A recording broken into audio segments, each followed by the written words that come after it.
The harsh reality is, it's not necessarily money, it's people. For the love of money is the root of all evil. Yes, I'm fully aware. I've been understanding this since I was old enough to fathom and understand the message. Although it is true, I oftentimes ask this question: who loves? People love. Money doesn't love. Money doesn't breathe. Money doesn't talk. Money doesn't sleep. Money doesn't have a bias. Money doesn't hate people. Money doesn't love people. Money doesn't love or hate anything. Money does what people tell it to do. Money is used as a cause and effect. Money is used to bribe. Money is used for someone to receive compensation for whatever it is that they do, whether the act is good or bad, a detriment or a positive to a society. Now, poor people exploit poor people. The reason why I say this is because I've oftentimes seen where someone say billionaires and millionaires and people who've accumulated wealth has done so by exploitation. Now, I'm not a billionaire. I'm not around billionaires. But what I do know is growing up in areas of poverty, poor people also exploit other poor people.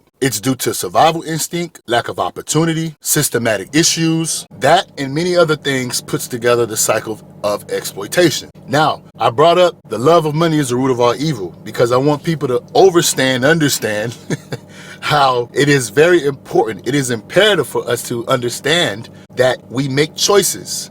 Although you may have systematic issues, you may have lack of opportunity, and it may be survival of the fittest. The cycle of exploitation. It's due to one's perception, one's informative take, one's education, and one's accountability and responsibility for their actions. You can be a good person and not do anything bad for money.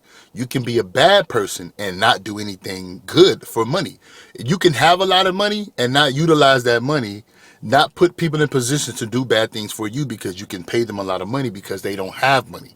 Just as well as you could be a good person and not do anything bad for money even though you lack money. This is all due to what? People making sound decisions, holding themselves accountable, not using their situations in life to exploit other people. But in fact, people exploit other people. Now I want to bring up survival instinct. When resources are scarce, people may result into desperate measures to ensure their own survival. This can lead to exploitive behaviors amongst other people. And as I talked about before, poor people exploit poor people. It is very much easier to go to your next door neighbor who has less as the billionaires and the people that are well off, but may have a little bit more than you. And because resources are scarce, survival instincts kick in. What do you tend to do? You allow yourself to think about it. If you think about it, you'll act on it. If you act on it, you express through vibration and emotion, and energy in motion is emotion. And then you go out and you behave in exploitive matter. You go and take from your neighbor. Now, I'm not saying that everybody is going to understand what I'm saying. The people that do, this is why I always emphasize trying to learn financial literacy. Working 80 hours a week. People think I just came up with that theory because hard work is for stupid people, and that's all I know. No, I understand that to be able to change your financial situation, you're going to have to do a little bit more than you've been doing. On top of that, you lack opportunity. So the first thing you can do is look at your situation. What can I do right here, right now with what I have to better my situation? You can always work more. Are you in debt? You got to pay off debt. This is why I brought up the financial stuff. And I put that at the forefront because we can't control other people. Your neighbor is going to behave in exploitive behaviors if your neighbor allows the scarce of resources to put them in a position to make bad decisions based on lack of money. I brought up you can have a lot of money and not put yourself in a position where you use that money to bribe people into doing bad things. The same thing goes for the opposite.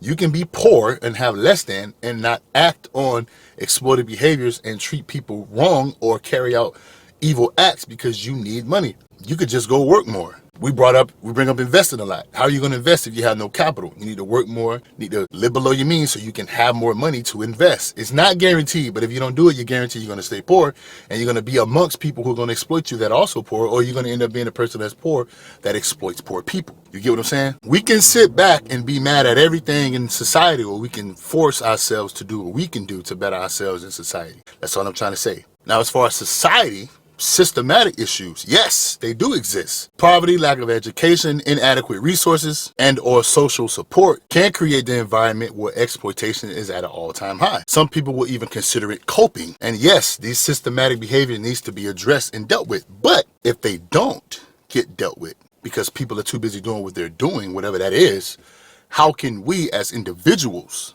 deal with it?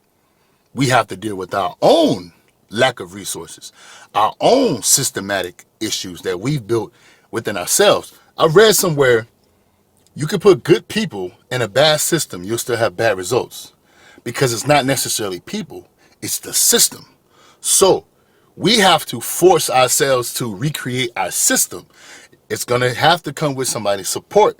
You're going to have to get around people that think like you. This is why all these things come full circle. Get around people that think like you. Get around positive people. Don't blame other people. Blame yourself for either being amongst these people or allowing yourself to be persuaded by these people and their core beliefs and how they behave in life. Because you can come from a family that raised you to be a good person.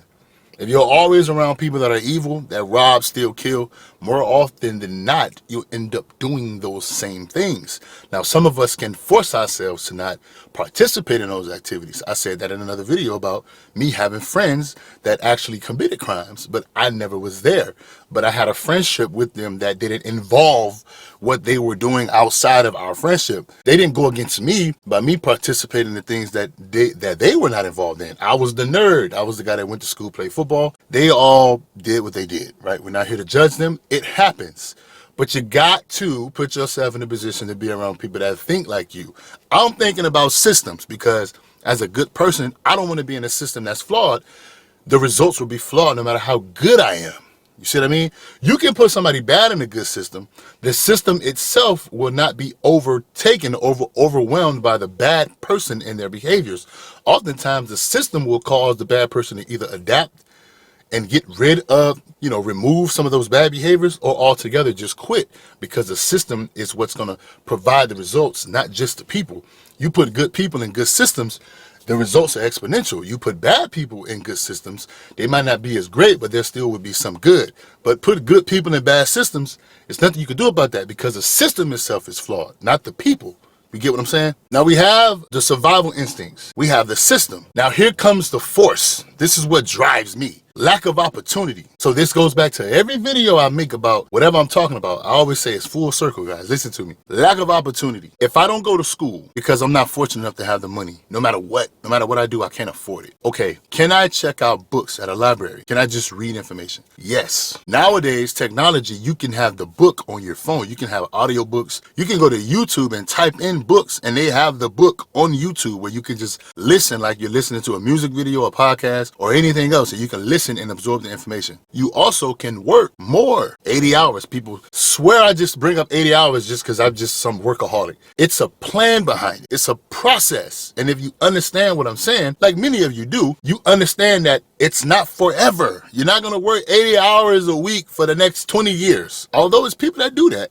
That's not what I'm emphasizing, but it's a stepping stone. Some of you say, why not 40? Man, we're trying to be done with the 9 to 5, period. But we have to work and earn that. It's not just going to happen because we wanted to. We have to work and earn that. So you start off with what you have. Your opportunity, even though you lack opportunities, you may have a possibility to work more, save more, spend less, live below your means, become debt free.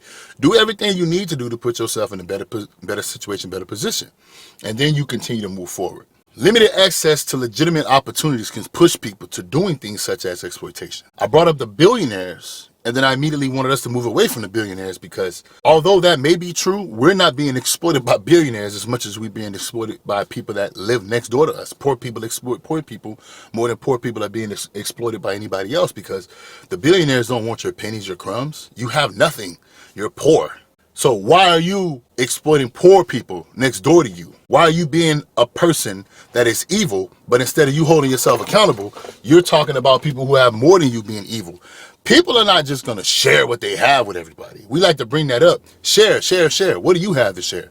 Don't tell me you're a good person. Don't express how you're a good person. Show me you're a good person. The limited access of legitimate opportunities will cause people to behave in exploitation behaviors. It will exercise their exploitive nature, survival instinct, lack of opportunities, and systems comes all together to create a cycle of exploitation. When legal avenues are blocked, some people express or they turn to extortion.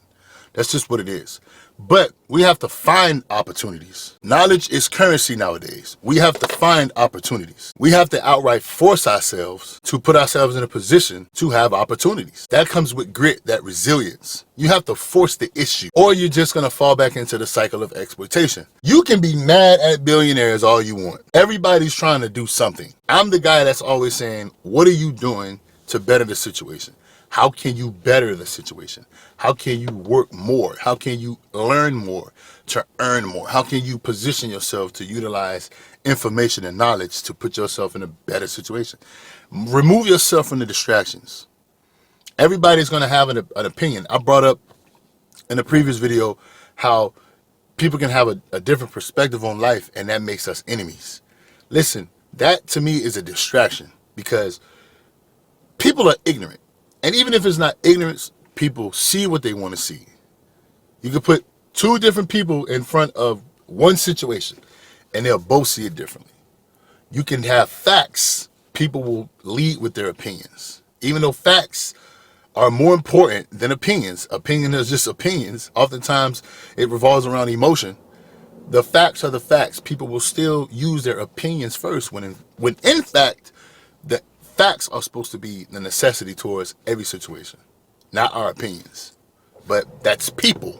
You follow me? So somewhere in there, as someone who grew up in poverty, even if it makes you uncomfortable, understand this. Poor people exploit poor people. Lack of education, but you're not trying to get educated. Oftentimes we knock people who are trying to become educated. You blame everybody else except yourself. Why are you in debt? That's not anybody exploiting you. Most of us spend money before we even make the money. You at work right now thinking about what you're going to buy with next week's check. Now do what you want, but don't blame nobody else for that. That's your fault, not a billionaire. As a matter of fact, you're probably buying a billionaire's product. You see what I'm saying? But that's you though. If you want it, pay for it, don't complain about it. But if you think that it's exploitation because it's too high or whatever the hell excuse you're making, remember this, you're the one buying it. You're the one that wants it. They're selling it because everything being sold is being bought. Everything being bought is being sold. It's business. It's the economy. People want morality to represent the world. But in fact, economics is what represents the world. So once you understand and you have the knowledge, you then make decisions with discipline and accountability to make the best decision. And if you make a bad decision, learn from it so you can then go on and make better decisions. It doesn't matter how you feel. You get what I'm saying? So poor people exploit poor people. If you want to say billionaires exploitation, so what? You're not a billionaire. They're not exploiting you. You exploit yourself more than a billionaire is exploiting you because you don't have anything. You get what I'm saying? We're going to ruffle feathers over here. This is what I do. We have conversations that are based on facts. It doesn't matter how I feel. It doesn't matter how you feel. The world doesn't care how you feel. And we can say that that's the problem. That's not the problem. The problem is more people are trying to put forth feelings as a forefront of how we move in society. No. Everybody have different feelings. We cannot waste time with feelings. People won't even live their life. I say this all the time because it's true. What can you do? That's why oftentimes people grow up, whatever they have, political belief, and then they end up being conservative. They end up saying, well, if you need to do something, do it on your own. Don't go look for somebody else to do it for you when that person possibly has something that they want to do, but you're taking them away from what they want to do to help you do what you want to be done, but you're not doing it for yourself. You want somebody else. We're not children. We're adults. That comes with responsibility. That's why adults tell young kids, stop rushing to grow up. Poor people exploit poor people. Remove yourself from exploitation. Don't get involved with exploitative behaviors. Accountability, responsibility. Go open up a book, educate yourself.